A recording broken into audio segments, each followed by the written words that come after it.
You're really talking about basically just essential commodities like the cost of unga, which everybody talks about, the price of sugar or the price of cooking oil, and also petrol and so on. You can, by looking at the budget and making some adjustments in terms of expenditure, both recurrent and development, you can be able to make some adjustments. Okay. Mheshimiwa Madha, swali hilo gharama ya maisha. Bila shaka unatafuta kura ama mnatafuta kura na Mheshimiwa Odinga, na watu wanakuambia kuhusu njaa, wanakuambia kuhusu gharama ya maisha na wanahitaji suluhisho. Kuna suluhisho la muda huu kwa sasa, ili wakienda kupiga kura mwezi wa 8 angalau swala hilo liwe limeshughulikiwa japo kwa kiasi kidogo? Kwa sasa tuelewe, azimio haiko kwa serikali. Jubilee ambayo iko kwa serikali ni chama moja baina ya vyama 26 za muungano wa Azimio. Lakini ni kweli iko uhusiano mzuri kati ya kinara wangu na rais aliyeko. Kwa hivyo wananchi waelewe, hatuwezi kama Azimio kuamua ni vipi. Lakini tukichukua mamlaka, na Mungu atusaidie na wananchi tuchukue, tumepeana ahadi ya kwamba kwa siku 100 za kwanza gharama ya maisha itateremshwa, na ziko njia kadhaa za kufanya hivyo na kinara wangu ashaelezea. Na hii si mara ya kwanza gharama ya maisha imejaribiwa kuletwa chini na serikali. Wakati tulikuwa kwa serikali ya Rais Kibaki tukiwa na kinara wangu, serikali ilijaribu kuleta gharama ya maisha chini na kufanya kutafuta mbinu za kupatia wenye viwanda vya kusiaga unga mahindi kwa bei nafuu, ndivyo unga ishuke. Ziko njia kadhaa za kufanya hivyo na tumepeana hiyo ahadi. Wa sasa ile tunaweza tu ni pengine kinara wangu kuongea na mwenzake, lakini mkumbuke hizi ni siku za mwisho na hatujui mipango ya ndani ya serikali. Mheshimiwa Odinga, umejaribu kumweleza rais moja kwa moja kuhusu swala hili unapoenda maeneo mbalimbali kutafuta kura, ukamwambia labda watu wanasema hivi kuhusu gharama ya maisha, watu wanasema hivi kuhusu bei ya vyakula, na labda kama ana suluhisho la muda kabla, iwapo utakuwa unachaguliwa kama rais, uchukue usukani ama mwingine yote ambaye atakuwa anachaguliwa kuwa rais? Sitaki kuongea kwa niaba ya serikali.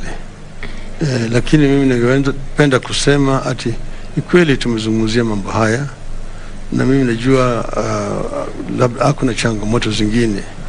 Manake vile unavyojua shida wako naye ni kwamba serikali haitembei pamoja. Iko nusu ya serikali ambayo inapinga yale ambayo serikali inajaribu kufanya. Wao wanacheza siasa na maisha ya Wakenya. Ati wao wanasema wao ndio wanasuluhu, wakipewa hatamu ya uongozi katika nchi hii watateremsha gharama ya maisha chini. Sasa tunauliza, wewe uko katika cabinet, baraza ya mawaziri, na hiyo baraza ya mawaziri ndio inatoa uamuzi yale ambayo nitakanya ifanyike. Baba hayuko katika cabinet. Naweza tu kutoa ushauri kwa rais mwenyewe, lakini yeye mwenyewe na wenzake ndio wako katika serikali. Kwa hivyo sisi tumeweza kutoa pendekezo, lakini saa zingine wanapata ugumu hapa na pale ambao mimi mwenyewe siwezi kuyaingia. Lakini sisi tunaweza kuongea juu yale tutafanya, na mimi naweza kuhakikishia Wakenya ati ahadi ambayo tumetoa sio mzaha, ni ahadi ambayo tunajua ni deni kwa Wakenya. Manake sio mara ya kwanza sisi kuwa katika serikali. Tuliingia katika serikali wakati hali ya uchumi ilikuwa mbaya zaidi. na vile vile wakati ile yani mambo ya ufisadi ilikuwa juu zaidi. Tupoingia huko tena tulikuwa tumeahidi wa Kenya tutaleta somo la bure ya primary shule, na tulipoingia na imna hii tukaanza kutekeleza somo la bure, na vile vile tukatafuta mbinu ya kuleta kazi kwa vijana ambaye ilisaidia vijana kupata pesa kidogo kwa mfukoni mwao, kama ile kazi mtaani ambayo sasa inaitwa, na hiyo ilikuwa nafanywa katika pembe zote za taifa. Ikasaidia vijana kukuwa na pesa ambayo wanaweza kutumia kununua chakula, na vile vile tukaagiza mahindi kutoka ng'ambo, tukalipa sisi kama serikali, na lazimisha NCPB kuuza hizo mahindi kwa bei nafuu kwa mtambo za kusaga mahindi, ili bei ya unga irudi chini kwa wananchi, na ilifanyika mpaka hiyo iliendelea mpaka baadaye tulipokuwa na mavuno, chakula ikarudi sawasawa na gharama bei ya chakula ikarudi chini. Kwa hivyo kuna njia ya kufanya haya, na sisi tunahakika tukiingia katika serikali ndani ya siku 100 vile tumeahidi, tutapunguza gharama ya maisha kwa Wakenya wote. Allow me to wrap this up with one question. While you say you're not in government, and that could be the case, but your critics will say, since the handshake, you have some level of leverage, the assumption. Does that in any way give you some extra baggage in terms of looking for votes, well aware of some of the challenges that the government has experienced, especially in the second term? Does it in any way affect your search for votes? You know, Kenyans are basically not stupid. My competitors are saying that the stupidity died in Kenya and was buried. Kenyans know very well that I'm not in government. I don't earn a salary in government. I don't live in government house. I don't get any allowance from government. But I can give some advice. And advice, as you know, is just what it is. I mean, it is not implementable. The receiver can use it or cannot use it. But having been in government, I also know the challenges which a government also faces. Like this crisis we're in right now, it's a serious crisis. You can see the way the cost of crude oil has gone up. You know, and when the cost of oil goes up, virtually everything else goes up in a country. We know that for a fact, because everything else depends on oil in terms of manufacturing. So it is unfair really to just do a blanket blame government.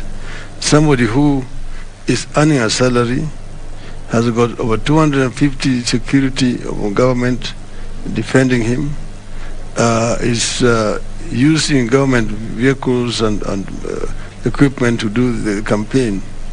To come out and say he's not in government, it asks mtu wa kitendawili ndio anajua yeye ndio yako ndani ya serikali.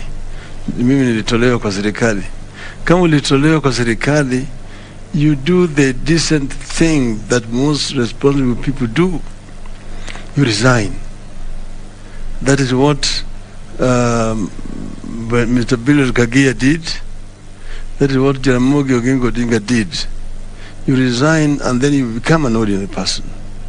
But you don't say you're out of government and you're blaming that same government, but you're earning the salary from the same government. If that is not hypocrisy, then I don't know what hypocrisy is.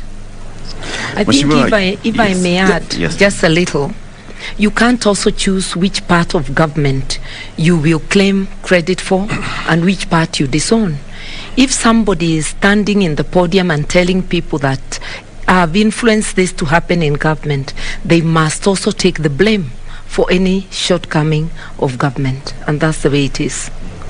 We'll come back into the politics of the campaign and the back and forth and who bears what responsibility as we continue this conversation. There's something that you've touched on there, Mheshimiwa Raila, which is on social protection, protecting the vulnerable, and cash transfer program, like you implemented earlier. You have been promising 6,000 shillings in campaign rallies in the public. Now, there's a lot of misconception and misunderstanding of what this 6,000 shillings is all about. Who qualifies for 6,000 shillings? When do they start receiving 6,000 shillings? In fact, when you promote this interview this evening, somebody already sent us a message saying that we ask you for 2,000 shillings. Deposit. Alafu utakata ukiingia serikali. So who qualifies? What is this 6,000 shillings for? Who qualifies for it? Let me say this. First, there are the facts and there are also jokes about it. The fact is that we are talking about a social protection program, and it's not being introduced in this country, only in the world. It is something that exists in other countries in the world, like in the UK, most European countries, United States, it's in Brazil. On the continent, it is in Egypt. It is also in Namibia. In fact, we have a Kenyan who helped to design the Namibian program, who is the one who has actually worked with our experts here. And what we're talking about is a number of Kenyans who live below the poverty line. These figures are taken from the Bureau of Statistics, and they have already been profiled. About 2,000 families. When you talk about 2,000 families, you're talking a family, say 4 people per family. Then you're talking about 8 million people. And these are people you're giving money. The family, not individuals. And so if it's 6,000 per family for 2 million people, that's 12 million shillings. 12 billion 12 shillings. 12 billion shillings. Is it per year, per month? Per month. Per month.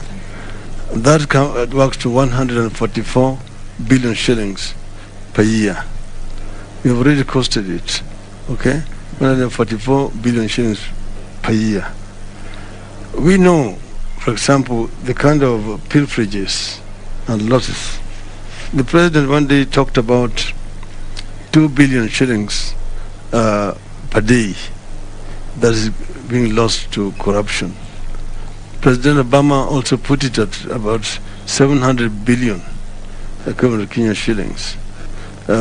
So that is roughly what it is. And I know you ask how, but most of that money is being lost through procurement, particularly through procurement and also through collections. You know, because the budget basically consists of income and expenditure, government. You are under collecting, and then you are overspending. That is what it is. If you say about 700 billion shillings is being lost to corruption, if you basically try to block this, you can have a saving, say, of 500 billion shillings. We are talking of only 144 billion shillings. See, but we have also been in the government before. When we went into the government, we found a treasury which is almost empty. The coffers are almost empty. The growth was also negative. The revenue collection was very low, generally. But then we immediately realized the cause of it. The revenue officers, basically, are the boys in town. They're the ones who are buying apartment blocks in town. They're the ones who are driving the latest model of cars. They're the ones who are constructing castles in the rural areas. They're the ones who are building high-rise buildings in village markets and so on. So if you do a lifestyle audit, you'll be able to just get rid of this. And what we did exactly that. We suspended them, we did a lifestyle audit, and we actually sacked some, retained those who were not very tainted, transferred them. The other side is the expenditure side of the budget. You have these so-called, they call them procurement officers. They're all seconded into ministries from the treasury. They are the other group, like the revenue officers. Exactly the same thing. The procurement at that time was being done through these officers. There was a government requirement that any procurement above 100,000 shillings had to be done competitively. In other words, you had to advertise in at least 3 leading newspapers. Yep. And then there must be at least 3 bidders. And then you award to the lowest, as it were. What we discovered was that each and every one of these procurement officers had 3 companies registered. And so then there was a collusion that this officer is in health, he's supplying water. This one is in water, supplying agriculture. The one in agriculture is supplying roads, and so on and so forth. There's a collusion. So anytime you advertise, you will get three bids. And all of those 3 bids are coming from one person. And then the cost is heavily inflated. Like they will be buying, say, a calendar at which should be costing 20 shillings, be buying it 100 shillings. An item which is supposed to be costing 50 shillings is bought at 1,000 shillings. And then that amount of money is shared between these people. So you're that's how revenue is being lost. I'm just trying to elaborate to you how this 2 billion shillings get lost in the government. It is not a fictitious figure. It is something that is realistic. And if you pay proper attention, you can actually save that money and use that money for the kind of program that we're talking about. This is just one of them. So if we were to look at this 6,000 shillings, why 6,000? Why not 7? Why not 5? Why 6? 6 is because this will bring these people to what we call the minimum, basically level. Yeah, I mean more than $1, $3 per day, and they will be able to live like other people. And it is not just a waste. You see, it is an investment, because when you do this, the people, I mean, in the rural areas particularly, the purchasing power of these people go up. The shops in the rural areas can now do business. So the economy, the rural economy itself is stimulated through this amount of money. So it's like an economic stimulus program. It is not just a waste. With a ripple effect. Yes. My final part on this particular question is, currently the government has a program called the Inua Jamii, which is a cash transfer program to the elderly, to persons with disability, severe disability, and to vulnerable and orphans.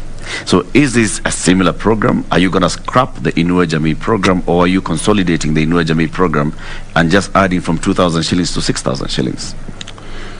If you go into your records, you'll find that I'm the one who launched the Inua Jamii program in Mombasa when I was Prime Minister.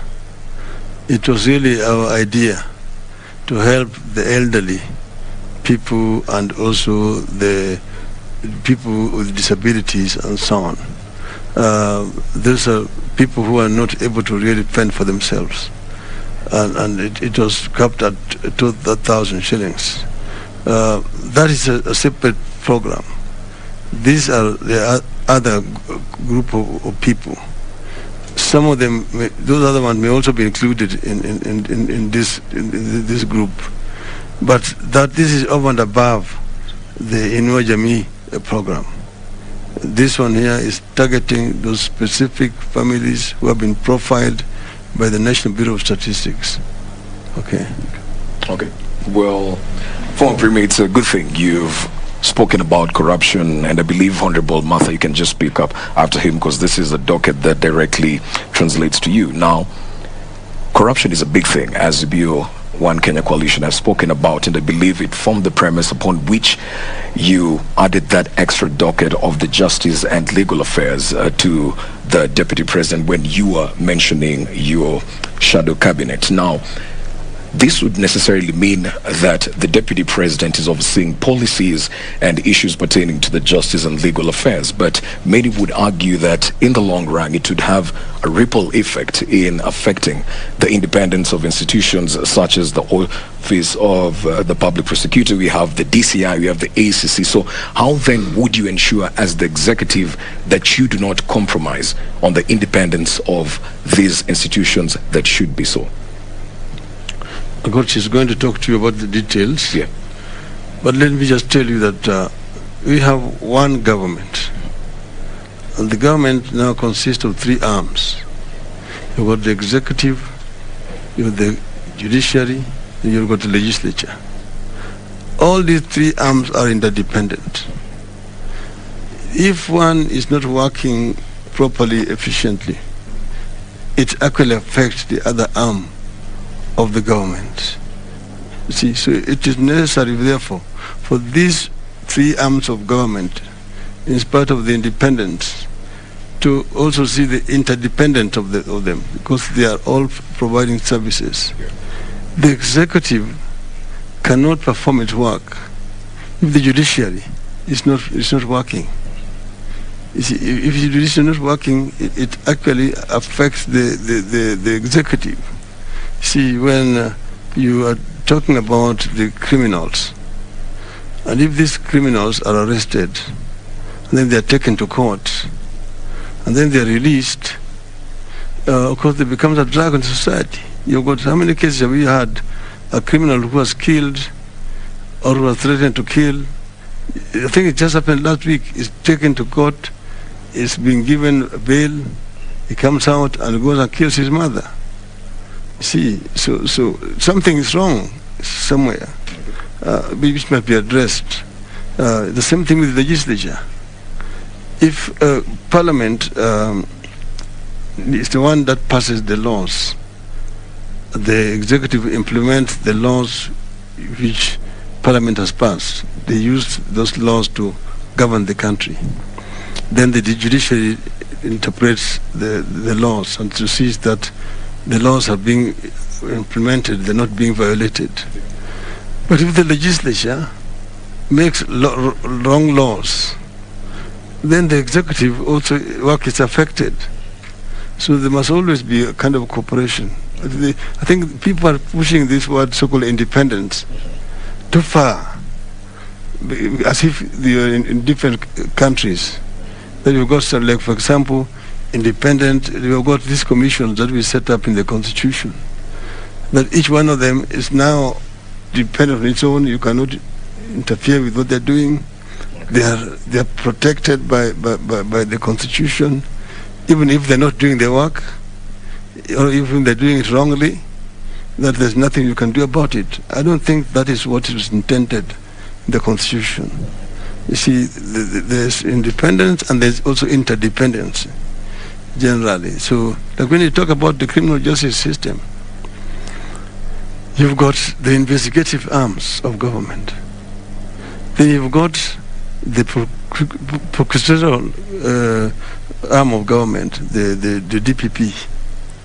Then you've got the judiciary.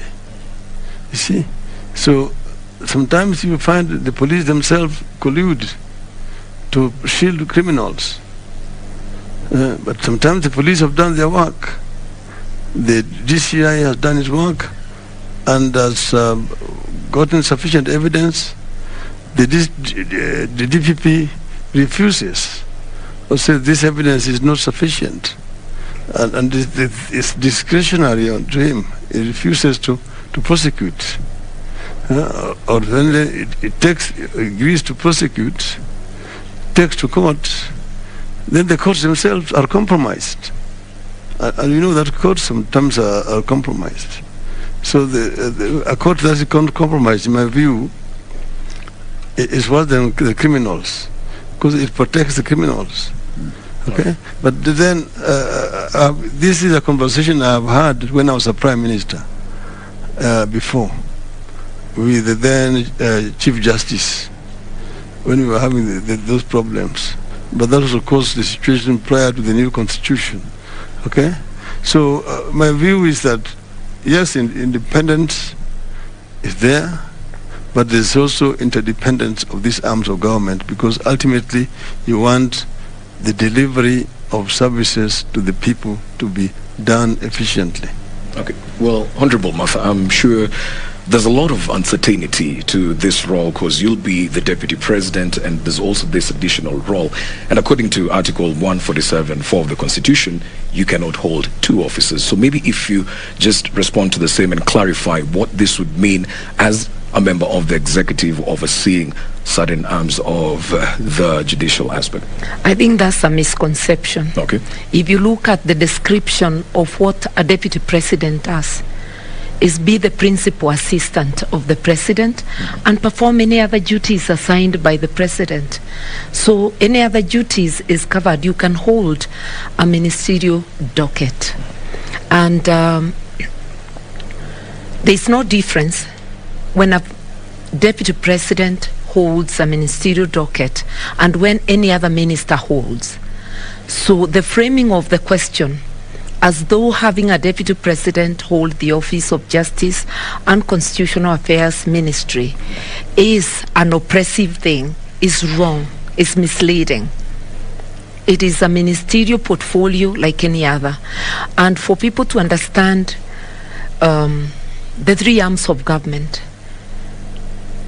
it's like pieces of a jigsaw puzzle. The three of them fall into place and make the whole. So they are independent but interdependent. And the Justice Ministry is a coordinating ministry. It doesn't prosecute.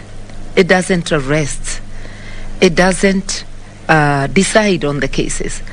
So it's a more policy and coordination, so that when arms of government get together and you want to find where things are not moving and whether we are moving according to the policy direction, and to support each other in execution, not in decision making. When the government proposes to Parliament a bill, it doesn't sit in Parliament to pass that bill, but it's a government proposal. When the government sitting with the judicial arm asks for speedy movement of cases, it doesn't go in to determine those cases or to hear the evidence. It's talking about policy direction. So that, for instance, if we need any law to limit how long certain cases can sit, then it's agreed together in a consultation. Proposals are made by the relevant department and placed forward. So there's no contradiction whatsoever. There's a mere government will be a government that upholds the rule of law and constitutionalism, and you strictly do things in accordance with the law. So I'd like people to know that it is not a contradiction for a deputy president to have additional responsibilities assigned by the president. Okay. And that's precisely what we are talking about. And fighting corruption, if I may add, is more than just about going to court. It involves giving the public confidence that the government is serious about what it is doing, so that the public can be partners in the fight against corruption. And if we wind backwards and go to 203, basically, when the NAC government came in, the public was so inspired by the zeal and the commitment of the NAC government that members of the public could actually stop policemen from receiving bribes on the roads. Members of public chose to walk to force the matatu industry to accept the Michuki rules.